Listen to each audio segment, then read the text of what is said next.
नमस्ते क्लास, सत श्री अकाल बच्चों। अज असी पढ़ांगे पाठ नंबर 16 ठगी।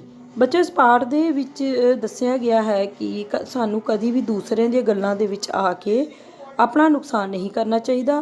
सानू अपने दिमाग दे उत्ते, अपनी समझ दे उत्ते, अपनी सोच दे उत्ते, अपनी वस्तुआं दे उत्ते पूरा विश्वास होना चाहिए है।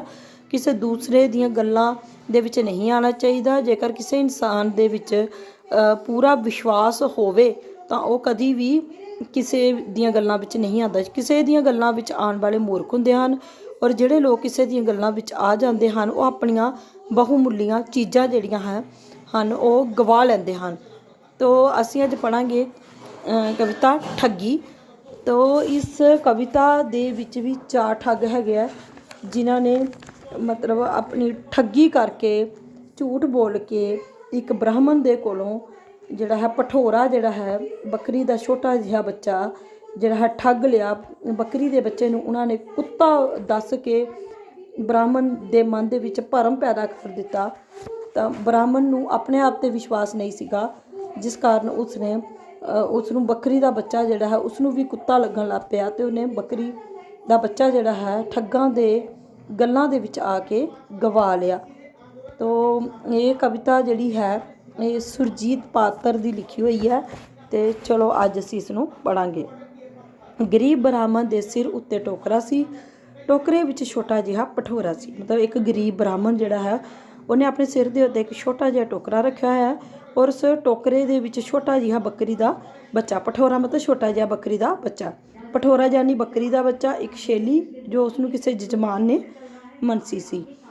भठोरा यानी कि छोटा बकरी का बच्चा, जिन्हों कि छेली भी आखते हैं, जिहड़ी कि किसी जजमान ने मनस के उन्होंने दिती हुई सी। पंडित ठुमक ठुमक चल रहा सी, दिल विच सोचदा ये भठोरा बड़ा होकर सोहनी जी बकरी बनेगा। मतलब पंडित जिहड़ा है ठुमक ठुमक के चल रहा सी, अपने दिल दे विच सोच रहा सी कि ये जिहड़ा भठोरा है यानी कि बकरी का बच्चा है बड़ा होकर सोहनी जी बकरी बनेगा। ये हरे हरे पत्ते खाया करेगा तो चिट्टियां चिट्टियां तारां चोया करेगा। मतलब सोचन लगा कि जो ये बड़ा हो जाएगा तो हरे हरे घाह के पत्ते खाएगा, तो मैं इसदा मतलब चिट्टा चिट्टा जिहड़ा दुध है, तारा मतलब दुध कढ़िया करांगा। 4 ठगां ने उन्होंने जांदे वेख्या, कहन लगे चलो भाई किसे हारे लगी है, अज पंडित जी होरां कोलों भठोरा ही ठगीए। उधरों 4 पंडित आ गए, उन्होंने उधरों 4 ठग आ गए। उन्होंने पंडित नूं जांदे वेख लिया, और वो कहन लगे कि चलो आ जाओ अज असीं पंडित होरां कोलों ये भठोरा जिहड़ा ठग लईए, क्योंकि पंडित बेचारा भोला भाला सी। ठग वक्खरे वक्खरे ठिकाणिਆਂ ते खड़े हो गए, पंडित दे राह विच तैनात हो गए। ठग जिहड़े वक्खरे वक्खरे ठिकाणिਆਂ ते खड़े हो जाते हैं ते पंडित दे राह विच तैनात हो जाते हैं। मतलब जिधरों पंडित ने लंघना हुंदा है उन्होंने पता हुंदा उस रस्ते दे विच खड़े हो जाते हैं। एक ने पंडित नूं देख के थुकिया, राम राम पंडित जी, तुसीं ये सिर ते कुत्ता क्यों चुकिया। एक ठग ने पंडित नूं देख के थुकिया तो कहन लगा, राम राम पंडित जी, तुसीं सिर ते कुत्ता क्यों चुकिया होया। पंडित हस्या, कहन वाले की अकल उत्ते ते रिझिया अपने सिर उत्ते सोहणे जिहे भठोरे की शकल उत्ते। पंडित उन्होंने देख के हसन लग पिया तो कहन लगा कि कहन वाले की अकल उत्ते ते रिझिया अपने सिर ते, मतलब कहन वाले का दिमाग जिस तरह सोचता है वो सोचता रहे। रिझिया मतलब मेरा प्यारा जिहा भठोरा जिहड़ा है, मेरा प्यारा जिहा बकरी का बच्चा जिहड़ा है वो मैं अपने सिर के उत्ते चुकिया है, तो मैं किसी की कोई परवाह नहीं मारता।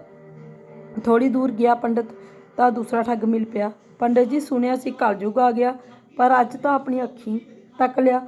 आ पंडित ने सिर ते कुत्ता चुक लिया। दूसरा ठग जिहड़ा उन्होंने कहन लगा कि पंडित जी, मैं सुनिया सी कि कलयुग आ गया, पर अज अपनी अखां भी वेख लिया कि तुसीं सिर दे उत्ते कुत्ता क्यों चुकिया होया। पंडित हैरान होया, है देखा तो सही मेरे सिर उत्ते बकरी दे बच्चे की थां किते कुत्ता सचमुच तां नहीं। पंडित जिहड़ा है हैरान हो गया तो कहन लगा कि देखा तो सही कि मैं अपने सिर दे उत्ते बकरी का बच्चा ही चुकिया होया जां किते सच्ची मुच कुत्ता तो नहीं चुक लिया। पंडित ने सिर तो टोकरा उतारिया, भठोरे नूं निहारिया, उसदे कन्न अखां पूछल ते खुर ध्यान नाल देखे ते कहन लगा, ये दूरों लगदा होवेगा कुत्ता बेशक, पर तू नेड़े आके तक थोड़ा, ये कुत्ता नहीं भठोरा है भठोरा। मतलब पंडित ने अपने सिर के उत्ते टोकरा उतार के वेख्या, उस भठोरे नूं चंगी तरह दे नाल वेख्या, उहदे कन्न अखां पुछल ते खुर मतलब पैर ध्यान नाल वेख्या, तो कहन लगा कि दूरों बेशक कुत्ता लगदा होवेगा, पर ये ਤਾਂ ਭਠੋਰਾ ਹੈ। ਠੱਗ ਸੀ ਪੂਰਾ ਛਟਿਆ, ਉਹ ਫੇਰ ਨਾ ਹਟਿਆ, ਕਹਿਣ ਲੱਗਾ ਗਲਤੀ ਹੋਵੇ ਤਾਂ ਮਾफ़ ਕਰਨਾ। ਠੱਗ ਵੀ ਬਹੁਤ ਬਦਤਮੀਜ਼ ਸੀ ਤੇ ਉਹ ਕਹਿਣੋਂ ਫਿਰ ਵੀ ਨਹੀਂ ਹਟਿਆ ਤੇ ਕਹਿਣ ਲੱਗਾ ਪੰਡਿਤ ਜੀ ਜੇਕਰ ਮੈਂ ਕੋਈ ਗਲਤੀ ਕਰਤੀ ਹੈ ਤਾਂ ਮੈਨੂੰ ਮਾफ़ ਕਰਿਓ। ਪੰਡਿਤ ਜੀ ਪੈਰੀ ਪੈਂਦੇ ਆ, ਇਹ ਹੈ ਤਾਂ ਕੁੱਤਾ ਪਰ ਤੁਸੀਂ ਕਹਿੰਦੇ ਹੋ ਭਠੋਰਾ ਤਾਂ ਮੰਨ ਲੈਂਦੇ ਆ। ਮਤਲਬ ਕਹਿਣ ਲੱਗਾ ਕਿ ਪੰਡਿਤ ਜੀ ਤੁਹਾਡੇ ਪੈਰੀ ਪੈਂਦੇ ਆ, ਇਹ ਹੈ ਤਾਂ ਕੁੱਤਾ ਲੱਗ ਰਿਹਾ ਪਰ ਜੇ ਤੁਸੀਂ ਕਹਿੰਦੇ ਹੋ ਭਠੋਰਾ ਤਾਂ ਮੈਂ ਵੀ ਮੰਨ ਲੈਂਦਾ। ਪੰਡਿਤ ਟੋਕਰਾ ਉਠਾ ਕੇ ਤੁਰ ਪਿਆ ਪਰ ਐਤਕੀ ਉਹ ਹੱਸ ਨਾ ਸਕਿਆ। ਮਤਲਬ ਪੰਡਿਤ ਨੇ ਟੋਕਰਾ ਚੁੱਕਿਆ ਤੇ ਚੱਲ ਪਿਆ ਪਰ ਇਸ ਵਾਰ ਉਹ ਹੱਸ ਨਾ ਸਕਿਆ ਕਿਉਂਕਿ ਉਹਨੂੰ ਆਪਣੇ ਆਪ 'ਤੇ ਥੋੜ੍ਹਾ ਸ਼ੱਕ ਹੋਣਾ ਸ਼ੁਰੂ ਹੋ ਗਿਆ। ਤੇ ਉਹ ਇੰਨੀ ਗੱਲ ਵੀ ਨਹੀਂ ਕਹਿ ਸਕਿਆ। ਕਹਿਣ ਵਾਲੇ ਦੀ ਅਕਲ ਉੱਤੇ ਤੇ ਰੀਝਿਆ ਆਪਣੇ ਸਿਰ ਉੱਤੇ, ਆਪਣੇ ਸੋਹਣੇ ਜਿਹੇ ਭਠੋਰੇ ਦੀ ਸ਼ਕਲ ਉੱਤੇ। ਮਤਲਬ ਇਹ ਜਿਹੜੀ ਗੱਲ ਉਹ ਉਸ ਠੱਗ ਨੂੰ ਕਹਿ ਨਾ ਸਕਿਆ ਕਿ ਕਹਿਣ ਵਾਲੇ ਦੀ ਅਕਲ ਉੱਤੇ ਤੇ ਰੀਝਿਆ ਸਿਰ ਉੱਤੇ। ਮਤਲਬ ਕਹਿਣ ਵਾਲੇ ਦਾ ਦਿਮਾਗ ਜੋ ਮਰਜ਼ੀ ਸੋਚੇ ਤੇ ਮੈਂ ਆਪਣਾ ਪਿਆਰਾ ਜਿਹਾ ਭਠੋਰਾ ਸਿਰ ਦੇ ਉੱਤੇ ਚੁੱਕਿਆ ਹੈ, ਜਿਹੜਾ ਕਿ ਉਹਨੇ ਪਹਿਲੇ ਠੱਗ ਨੂੰ ਕਿਹਾ ਸੀ, ਦੂਸਰੇ ਠੱਗ ਨੂੰ ਕਹਿ ਨਾ ਸਕਿਆ ਕਿਉਂਕਿ ਉਹਨੂੰ ਆਪਣੇ ਮਨ ਦੇ ਵਿੱਚ ਸ਼ੱਕ ਹੋ ਗਿਆ। ਪੰਡਿਤ ਅਜੇ ਥੋੜ੍ਹੀ ਹੀ ਦੂਰ ਗਿਆ ਸੀ, ਇੱਕ ਹੋਰ ਆ ਗਿਆ, ਪੈਰ ਘਸੀਟਦਾ ਉਡਾਉਂਦਾ ਘੱਟਾ, ਉਸੇ ਥੈਲੇ ਦਾ ਚੱਟਾ ਵੱਟਾ। ਮਤਲਬ ਪੰਡਿਤ ਜੀ ਥੋੜ੍ਹੀ ਦੂਰ ਗਏ ਸੀ, ਇੱਕ ਹੋਰ ਠੱਗ ਆ ਗਿਆ, ਉਹ ਪੈਰ ਘਸੀਟਦਾ ਹੋਇਆ ਤੇ ਘੱਟਾ ਉਡਾਉਂਦਾ ਹੋਇਆ ਤੇ ਉਸੇ ਥੈਲੇ ਦਾ ਚੱਟਾ ਵੱਟਾ, ਮਤਲਬ ਉਸੇ ਉਹਨਾਂ ਵਰਗਾ ਹੀ ਠੱਗ। ਤੋਬਾ ਤੋਬਾ ਪੰਡਿਤ ਜੀ ਤੋਬਾ, ਇਹ ਤੁਹਾਡਾ ਵੇਦਾਂ ਸ਼ਾਸਤਰਾਂ ਅਤੇ ਗਿਆਨ ਦੇ ਨਾਲ ਭਰਿਆ ਸਿਰ ਇੰਨਾ ਪਵਿੱਤਰ ਅਤੇ ਇੰਨਾ ਉੱਚਾ, ਤੇ ਉਸ ਸਿਰ ਦੇ ਉੱਤੇ ਕੁੱਤਾ। ਕਹਿਣ ਲੱਗਾ ਕਿ ਪੰਡਿਤ ਜੀ ਤੋਬਾ ਤੋਬਾ, ਇਹ ਤੁਹਾਡਾ ਵੇਦਾਂ ਸ਼ਾਸਤਰਾਂ ਅਤੇ ਗਿਆਨ ਦੇ ਨਾਲ ਭਰਿਆ ਹੋਇਆ ਸਿਰ ਇੰਨਾ ਪਵਿੱਤਰ ਹੈ ਅਤੇ ਤੁਸੀਂ ਉਸ ਸਿਰ ਦੇ ਉੱਤੇ ਕੁੱਤਾ ਚੁੱਕਿਆ ਆ, ਬੜੀ ਮਾੜੀ ਗੱਲ ਹੈ। ਠੱਗ ਤੋਬਾ ਤੋਬਾ ਕਰਦਾ ਉਹ ਗਿਆ। ਪੰਡਿਤ ਉਸਨੂੰ ਆਵਾਜ਼ਾਂ ਹੀ ਮਾਰਦਾ ਰਹਿ ਗਿਆ। ਠੱਗ ਜਿਹੜਾ ਤੋਬਾ ਤੋਬਾ ਕਰਦਾ ਦੂਰ ਚਲਾ ਗਿਆ ਤੇ ਪੰਡਿਤ ਉਸਨੂੰ ਆਵਾਜ਼ਾਂ ਹੀ ਮਾਰਦਾ ਰਹਿ ਗਿਆ ਕਿਉਂਕਿ ਪੰਡਿਤ ਨੂੰ ਆਪਣੇ ਆਪ 'ਤੇ ਸ਼ੱਕ ਹੋਣਾ ਸ਼ੁਰੂ ਹੋ ਗਿਆ ਸੀ ਕਿ ਮੈਂ ਭਠੋਰਾ ਨਹੀਂ ਸਿਰ ਦੇ ਉੱਤੇ ਕੁੱਤਾ ਚੁੱਕਿਆ ਆ। ਪੰਡਿਤ ਨੇ ਆਪਣੇ ਸਿਰ ਦੇ ਉੱਤੋਂ ਟੋਕਰਾ ਉਤਾਰਿਆ, ਆਪਣੀਆਂ ਅੱਖਾਂ ਪਰਨੇ ਨਾਲ ਪੂੰਝੀਆਂ, ਅੱਖਾਂ ਦੇ ਪਪੋਟੇ ਟੋਹੇ, ਚੱਲ ਮਾਰੀ, ਹੱਥਾਂ ਵਿੱਚ ਫੜ ਕੇ ਝੱਗਾ ਤੇ ਉਹਨੂੰ ਪਹਿਲੀ ਵਾਰ ਭਠੋਰਾ ਥੋੜ੍ਹਾ ਕੁੱਤਾ ਲੱਗਾ। ਮਤਲਬ ਪੰਡਿਤ ਨੇ ਆਪਣੇ ਸਿਰ ਦੇ ਉੱਤੋਂ ਟੋਕਰਾ ਉਤਾਰ ਕੇ ਵੇਖਿਆ, ਆਪਣੀਆਂ ਅੱਖਾਂ ਜਿਹੜੀਆਂ ਚੰਗੀ ਤਰ੍ਹਾਂ ਪਰਨੇ ਦੇ ਨਾਲ ਪੂੰਝੀਆਂ, ਅੱਖਾਂ ਨੂੰ ਚੰਗੀ ਤਰ੍ਹਾਂ ਮਲਿਆ ਤੇ ਉਸਨੇ ਫਿਰ ਉਸ ਭਠੋਰੇ ਨੂੰ ਵੇਖਿਆ ਤੇ ਉਹਨੂੰ ਆਪਣਾ ਭਠੋਰਾ ਜਿਹੜਾ ਥੋੜ੍ਹਾ ਕੁੱਤਾ ਲੱਗਣ ਲੱਗ ਪਿਆ। ਉਹ ਪੁੰਜੇ ਬਹਿ ਗਿਆ ਤੇ ਆਪਣੇ ਆਪ ਨਾਲ ਗੱਲਾਂ ਕਰਨ ਡੈ ਪਿਆ। ਮਨਾ ਤੂੰ ਜਾਗਦਾ ਹੈ ਕਿ ਸੁੱਤਾ, ਤੇ ਟੋਕਰੇ ਵਿੱਚ ਆਰਾਮ ਨਾਲ ਬੈਠੀਏ ਬੇਆਰਾਮੀ ਹੈ, ਤੂੰ ਆਪ ਹੀ ਦੱਸ ਭਠੋਰਾ ਹੈ ਕਿ ਕੁੱਤਾ। ਮਤਲਬ ਥੱਲੇ ਬੈਠ ਗਿਆ ਤੇ ਆਪਣੇ ਆਪ ਨਾਲ ਗੱਲਾਂ ਕਰਨ ਲੱਗ ਪਿਆ ਕਿ ਹੇ ਮੇਰੇ ਮਨਾ ਤੂੰ ਜਾਗ ਰਿਹਾ ਕਿ ਸੁੱਤਾ ਹੈ, ਕਿ ਮੈਂ ਪਾਗਲ ਤਾਂ ਨਹੀਂ ਹੋ ਗਿਆ, ਮੇਰੇ ਟੋਕਰੇ ਦੇ ਵਿੱਚ ਭਠੋਰਾ ਹੈ ਕਿ ਕੁੱਤਾ। ਤੇ ਉਹ ਭਠੋਰੇ ਦੇ ਨਾਲ ਵੀ ਗੱਲਾਂ ਕਰਨ ਲੱਗ ਪਿਆ ਕਿ ਤੂੰ ਆਪ ਹੀ ਦੱਸ ਦੇ ਕਿ ਤੂੰ ਕੁੱਤਾ ਹੈ ਕਿ ਭਠੋਰਾ। ਪੰਡਿਤ ਜੀ ਬੁੜਬੁੜ ਕਰਦੇ ਸਨ ਕਿ ਚੌਥਾ ਆ ਗਿਆ। ਮਤਲਬ ਪੰਡਿਤ ਜੀ ਆਪਣੇ ਆਪ ਨਾਲ ਹੀ ਗੱਲਾਂ ਕਰਨ ਦੇ ਸਨ ਕਿ ਚੌਥਾ ਠੱਗ ਵੀ ਆ ਗਿਆ। ਪੰਡਿਤ ਜੀ ਨਮਸਕਾਰ, ਇਹ ਕੁੱਤੇ ਨਾਲ ਕੀ ਕਰ ਰਹੇ ਹੋ, ਇੰਨੀ ਡੂੰਘੀ ਵਿਚਾਰ। ਕਹਿਣ ਲੱਗਾ ਕਿ ਪੰਡਿਤ ਜੀ ਨਮਸਕਾਰ, ਤੁਸੀਂ ਇਸ ਕੁੱਤੇ ਦੇ ਨਾਲ ਕੀ ਗੱਲਾਂ ਕਰ ਰਹੇ ਹੋ।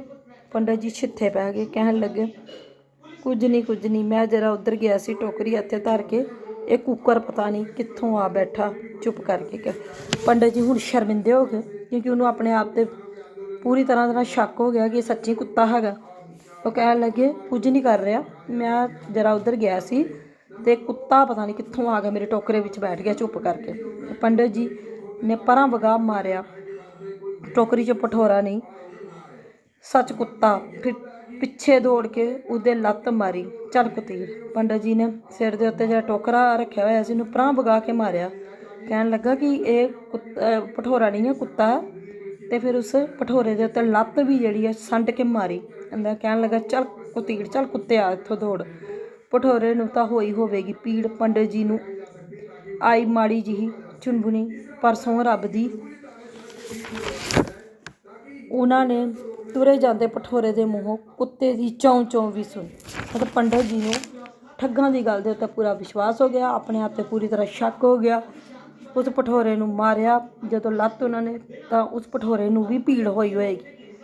ਇਹਦੀ ਆਵਾਜ਼ ਜਿਹੜੀ ਆ ਪੰਡਿਤ ਜੀ ਨੂੰ ਵੀ ਸੁਣਾਈ ਦਿੱਤੀ ਅਤੇ ਪੰਡਿਤ ਜੀ ਨੂੰ ਉਸ ਭਠੋਰੇ ਦੇ ਮੂੰਹੋਂ ਕੁੱਤੇ ਦੇ ਚੌਂ ਦੀ ਆਵਾਜ਼ ਵੀ ਆਉਣੀ ਸ਼ੁਰੂ ਹੋ ਗਈ। ਬੱਚੇ ਜਿਸ ਤਰ੍ਹਾਂ ਸੋਚੋਗੇ ਉਸ ਤਰ੍ਹਾਂ ਹੋ ਵੀ ਜਾਂਦਾ ਹੈ ਕਿਉਂਕਿ ਬੰਦੇ ਦਾ ਦਿਮਾਗ ਜਿਹੜਾ ਹੈ, ਜਦੋਂ ਕਹਿੰਦੇ ਆ ਨਾ ਕਿ ਉਲਝਣਾਂ ਵਿੱਚ ਉਲਝ ਜਾਂਦਾ ਹੈ, ਤਾਂ ਉਹ ਜਿਸ ਤਰ੍ਹਾਂ ਸੋਚਦਾ ਉਸੇ ਤਰ੍ਹਾਂ ਹੋ ਜਾਂਦਾ।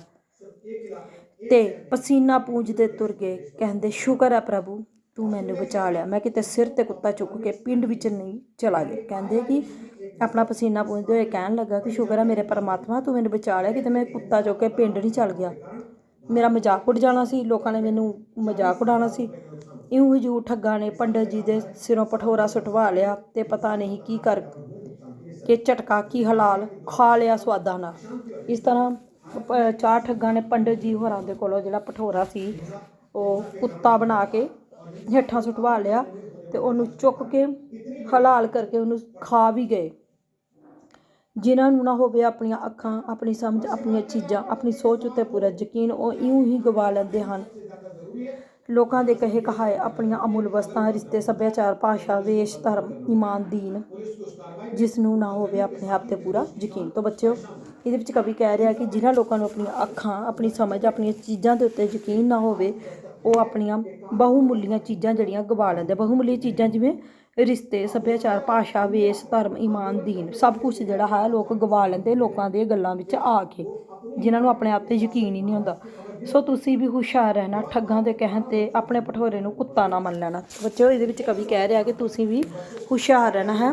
ਜਿਸ ਤਰ੍ਹਾਂ ਪੰਡਤ ਹੋਰਾਂ ਨੇ ਠੱਗਾਂ ਦੇ ਕਹਿਣ ਦੇ ਅਨੁਸਾਰ ਆਪਣਾ ਜਿਹੜਾ ਹੈ ਭਠੋਰਾ ਕੁੱਤਾ ਸਮਝ ਕੇ ਗਵਾ ਲਿਆ, ਇਸੇ ਤਰ੍ਹਾਂ ਤੁਸੀਂ ਵੀ ਆਪਣੀਆਂ ਬਹੁਮੁੱਲੀਆਂ ਵਸਤੂਆਂ, ਆਪਣੇ ਜਿਹੜੇ ਰਿਸ਼ਤੇ ਹੈ ਲੋਕਾਂ ਦੇ ਕਹਿਣ 'ਤੇ ਨਹੀਂ ਗਵਾਉਣੇ, ਆਪਣੇ ਦਿਮਾਗ ਦਾ ਇਸਤੇਮਾਲ ਕਰਨਾ ਹੈ। ਆਪਣੀਆਂ ਅੱਖਾਂ ਜਿਹੜੀਆਂ ਹੈ ਉਹਨਾਂ ਨੂੰ ਸਹੀ ਠਹਿਰਾਣਾ ਹੈ। ਜੋ ਤੁਸੀਂ ਵੇਖਿਆ, ਜੋ ਤੁਸੀਂ ਸੁਣਿਆ, ਜੋ ਤੁਸੀਂ ਸਮਝਿਆ, ਉਹਦੇ ਉੱਤੇ ਯਕੀਨ ਕਰਨਾ ਹੈ। ਲੋਕਾਂ ਦੇ ਉੱਤੇ ਯਕੀਨ ਨਹੀਂ ਕਰਨਾ, ਲੋਕੀ ਬਹੁਤ ਕੁਝ ਕਹਿੰਦੇ ਆ।